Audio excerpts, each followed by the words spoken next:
How are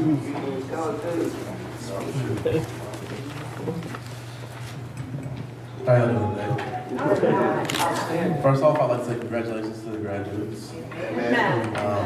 I was asked today to introduce my sister Tina. Whenever they asked me, she asked me if I wanted her to give me her accomplishments or just write out exactly what to say. So I told her to write out exactly what to say, which was ended up being basically just a list of where she graduated from, where she works. So I didn't really think that it quite did her justice. So I had to come up with some other things to talk about. She's a humble person, so she's not going to really brag on herself too much. But let me tell you a little bit about her. She's one of the most intelligent, loving people I know. Amen. She's a wonderful mother, daughter, granddaughter, wife, and sister. I can really only speak for the sister part of it, but I bet my family probably agrees with me. She's a wonderful human being. I owe her a lot. She's always been a great role model for my sister Tony and me. She was the oldest, so we were able to learn from her how to interact with my parents. Even though sometimes learning what not to do. But she was always great. She also had to deal with me as a child. I was nice to most people, but to my sisters I was probably a terror. So I think she agreed with that. So I like to say I'm sorry for that. She did her best to work with me through those hard times. Now let me tell you a little bit about her accomplishments. Tina Ikpa graduated from Ardmore High School in 2000. She went on to graduate summa cum laude from the University of Oklahoma in 2004. She also graduated from Washington University in St. Louis School of Law in 2007.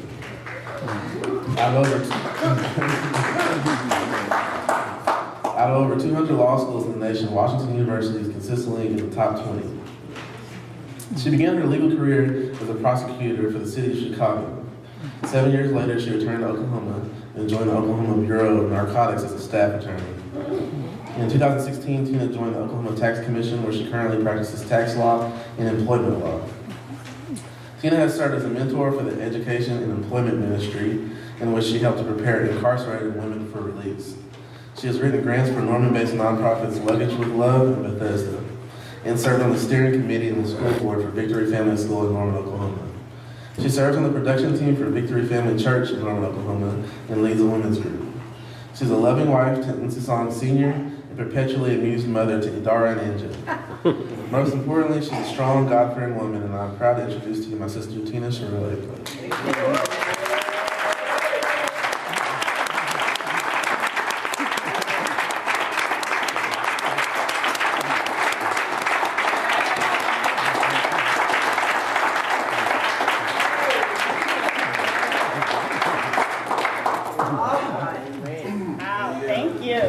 I don't know if I can live up to that. First of all, yes, you were a terror for like a few years.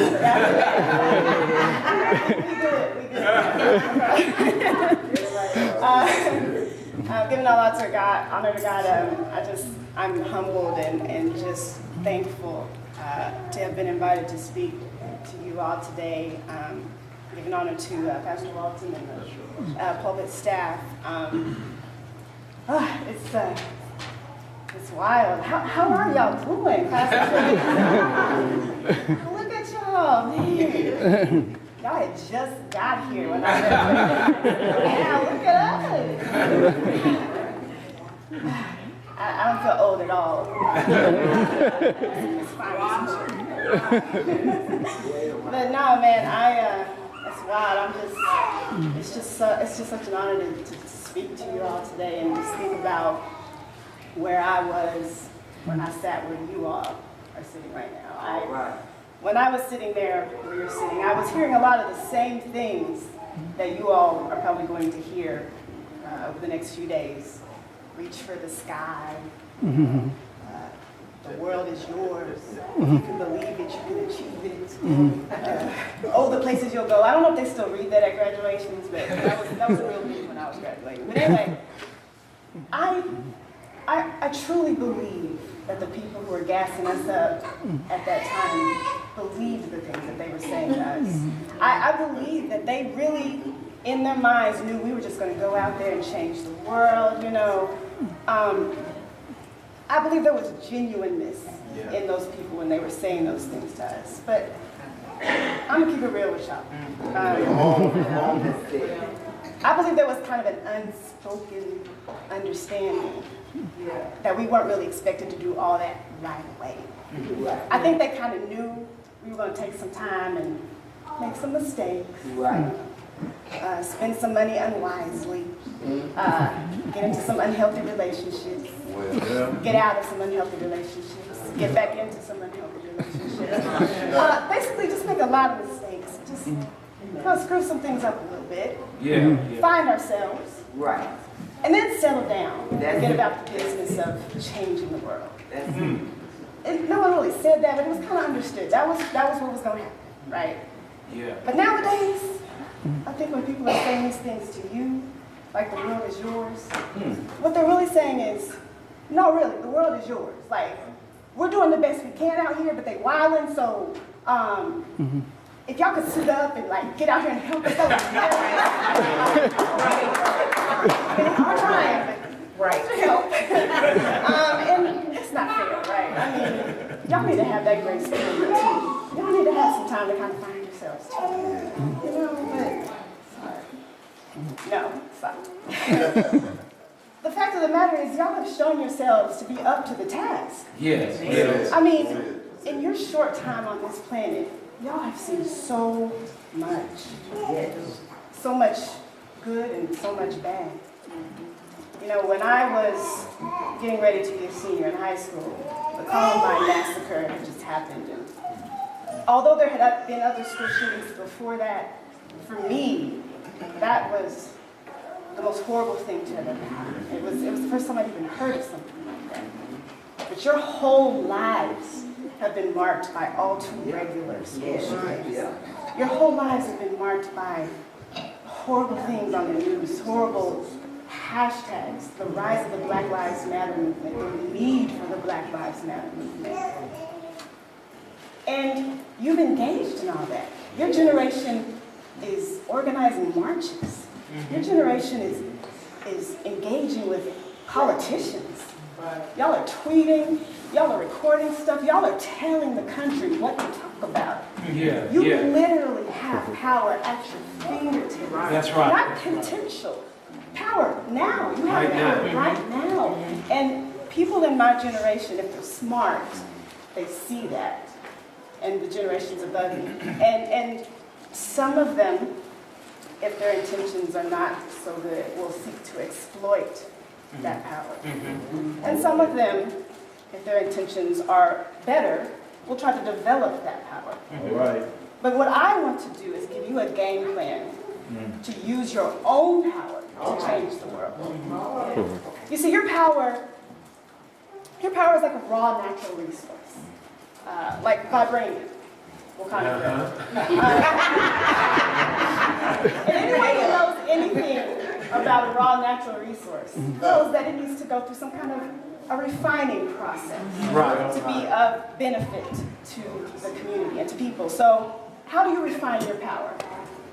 Mentorship. Seek out mentors and allow people to mentor you. Allow people to pour into you. Allow people to invest in you. People who see your power and want it to develop and grow. Allow those people to help you find the things that are inside of you that might hinder your success and take it out. And listening to your introductions, I heard that all 4 of you are planning on going to college. Amazing, and that is an amazing place to find mentors. Your professors, your school administrators, upperclassmen, anyone who has amassed some level of wisdom and is willing to invest in you can be a mentor to you. A mentor can encourage you to challenge the material that you are receiving in college. Most of you, if not all of you, have taken concurrent classes, so you know that college is a little bit different from high school. In high school, you're expected to just absorb the material and then spit it back out on the test. But in college, your duty is to challenge that material.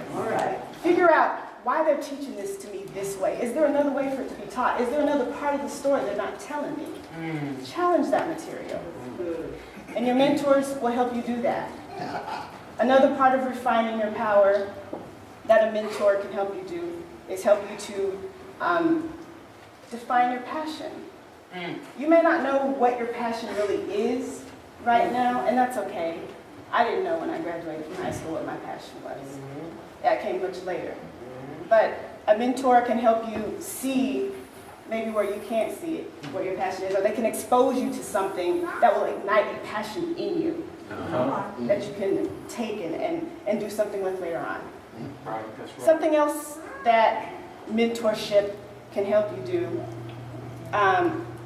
that's part of refining your power, is defining your strengths, figuring out what you're good at.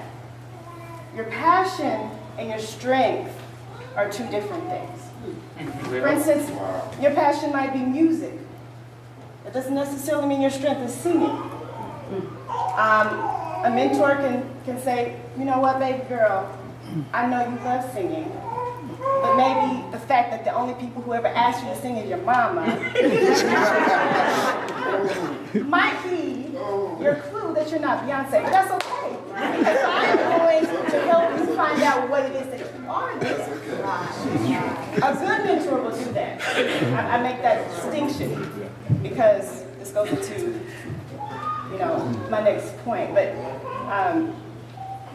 for anyone listening, for whom college may not be on the immediate horizon, you're not exempt from looking for a mentor. A mentor is someone who is where you want to be and who will tell you how to get there. Or there's someone who was where you are now and can tell you how to get from where you are now to where they are. So you can find that anywhere. You can find that in college or out of college. The important thing is finding someone who's going to help you refine your power in that way. Amen. Now, just like there are people and situations that will come into your life to grow you and develop you, there are people and situations that will come into your life for the sole purpose of draining you. Come on now. Yes. So you've got to protect your power. That's it. It goes without fail every year, every summer. I go the entire summer without getting one mosquito bite. June, July, most of August, no mosquito bites. Like clockwork. The end of summer, I go to, a Labor Day picnic or an outdoor wedding, get all eaten up. Whole summer's worth of mosquito bites in one day. Mosquito bites are the worst. Yes, they are. And how do they do it? How do they do it? You don't even realize you've been bitten until it's gone. Right. Yeah. This thing is on you, sucking your blood. You don't even realize it's happening until it's gone and sucks somebody else's blood. And sometimes it's not just sucking your blood, sometimes it's leaving you with something that can cause permanent damage to the hospitals. And how is it able to do this without you knowing? It numbs your skin before it bites you. Unhealthy relationships are like mosquitoes. You don't even realize that this is happening to you. You don't even realize. It doesn't even seem like it's that harmful until it's over and you've been drained. Or you've been left with some kind of permanent, devastating damage.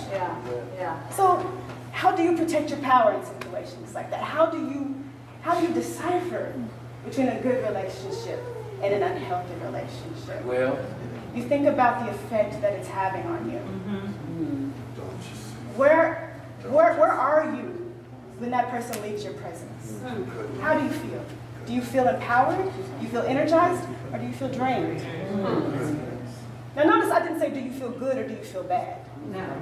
Because there are some relationships that feel good that are not good for you. Say that. And there are some relationships that are good for you that don't always feel good all the time. Yeah. Hebrews 12:11 says, no discipline is enjoyable while it is happening. It's painful, but afterward, there will be a peaceful harvest of right living for those who are trained in this way. That means when you are being challenged in a good way, it sometimes doesn't feel good, okay?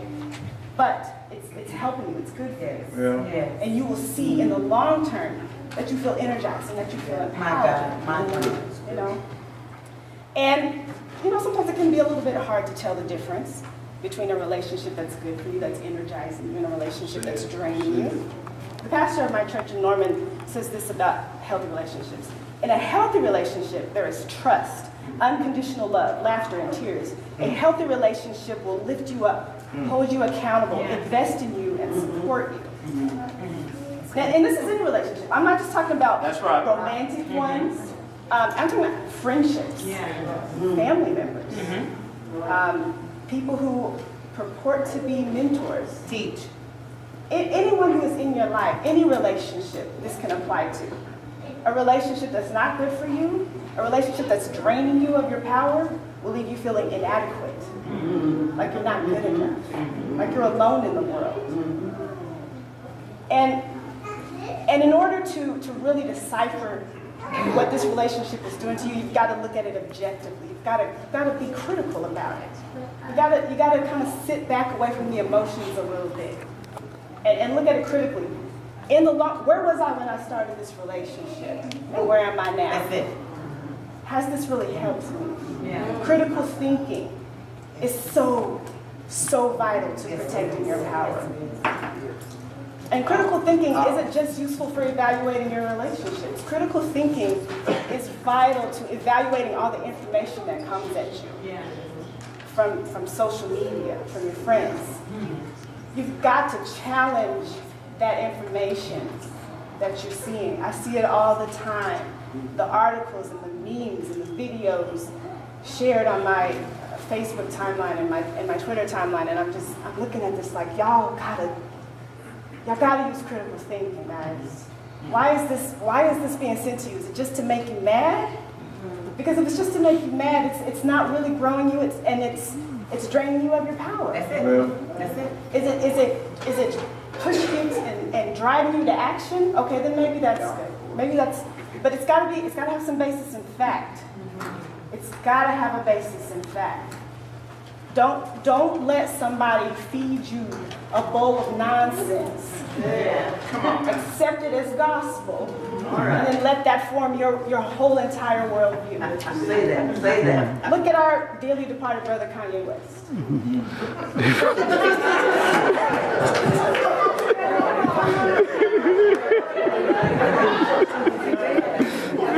That man was doing way too much free thinking and not enough physical thinking. And then what happened? Now he's guilty. He didn't want to protect his power. Proverbs 12:19 says, truthful lips endure forever, but a lying tongue lasts only a moment. All right now. Don't let spreading foolishness get yourself dismissed to the second place. Ooh, say that again. Protect your power. Jesus. Protect his power. And then exercise your power. Exercise. It doesn't do you any good to have refined your power and protected your power if you're not going to use it. Okay? You've defined your passion. Yeah. You've identified what you're good at. Yeah. Now take that and run with it. Yeah. Find an organization that aligns with your vision and volunteer. And if it doesn't exist, create one. That's it.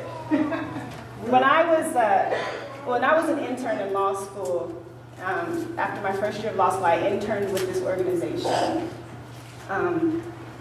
that kind of took women who had just been recently released from prison under their wing and kind of helped reacclimate them to life out of prison. And I worked with some amazing people there, and they kind of planted this seed in me that just stayed and just continued to grow and continue to grow. And so when I came back to Oklahoma after several years, I stumbled upon this organization called the Education and Employment Ministry based in Oklahoma City, who gets people who are about to be released from prison and kind of links up with them, gives them mentors, gives them support so that when they get out, they're not tempted to go back to the life that put them in prison in the first place. And I signed up as a mentor there because I wanted to feed into those women, and they ended up feeding me. They ended up renewing me. You know, and that's what using your power will do. It will feed you. It will renew you. And you can renew it by pouring into other people. That's right, that's right. You know, take it. You know, turn it around. Pay it forward. You know, pour into other people. Be mentors to other people. Anybody you meet in your life is going to benefit from some knowledge that you have. You know something that somebody else doesn't know. You can impart that wisdom into somebody else. And use your critical thinking skills to shut down foolishness when it comes. Yeah. You know, one of your friends, you know, shares something or tells you something and you know it's not true, or you've looked into it and you realize it's not true, let them know. Listen, I know that this sounds good, but this isn't really how it is. Be champions of truth. And you know something that you can do right now to use your power. How many of you are already 18? How many of you are registered to vote?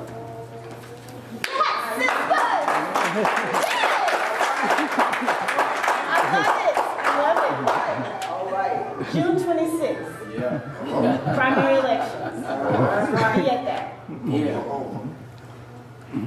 I want everybody to turn to their neighbor and I want them to say, neighbor, every election is crucial.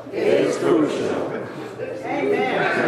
When I was graduating from high school, it was 2000. It was a presidential election year. Stakes were really high. And P. Diddy, I think that's what he was going by back then. I lost track. But anyway, he had a campaign called Vote or Die. And he had the shirts. He had all the celebrities in it. And there were concerts, I think. I mean, he made voting look hype. And he made it look like it was a life or death thing. But the truth of the matter is, not every election is going to have that kind of star power. You know, Chance the Rapper is a real one, but he's not going to come to Ardmore and tell you to vote in the district attorney election. That's right. He's not going to do that. But the district attorneys, the sheriffs, the city council people, those are the people who have the most direct effect on your day-to-day life. Yes, right. They're the ones who are tasked with police accountability. They are the ones who are going to ensure that the police do their jobs right, and do only their jobs, as opposed to being the judge, jury, and executioner in a span of 10 seconds. Come on, guys. Your state legislators, they're the ones who ensure that your teachers get paid with their worth, and that your schools get the funding that they need. That's right, that's right. They are the ones who are responsible when you're out of school for 2 weeks because your teachers have to strike to get their attention. Your national elections, Washington. Now this year is a midterm year, so I'm not going to talk about that man in the White House, but the people in the Capitol, their jobs are on the line this year. And you've got to hold them accountable to the most vulnerable in this country, the children and the poor, the environment, your rights, your voting rights. You are women. You've got to ensure that they make sure that you are paid equally for the work that you do. All right, that's right, that's good, that's good. You've got to hold them accountable. You are old enough now to make sure that your government will listen to you, but they're not going to listen to you if you're not talking. And, you know, don't feel like you have to know everything to be able to have a say in the issues. You just look it up. Talk to someone who knows something about it. Talk to someone who knows what's at stake and can talk to you about what's at stake. But the important thing is that you let your voice be heard. Use your voice. Use your vote. Use your power. Let these people know that the class of 2018 didn't come here to play. Yeah, come on. Yeah. And I will leave you with this final thing. A piece of advice that is unique to our community, that's been passed down from generation to generation. It's not quite as inspirational as the things that you hear, you know, outside of this, but it's so true. All right. And that's this: You have to work twice as hard to get half as far.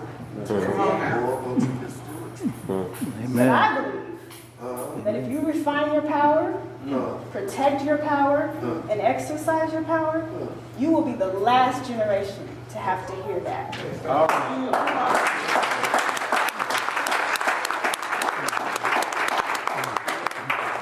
I believe you can do this. That's right. God bless you all, and congratulations, graduates.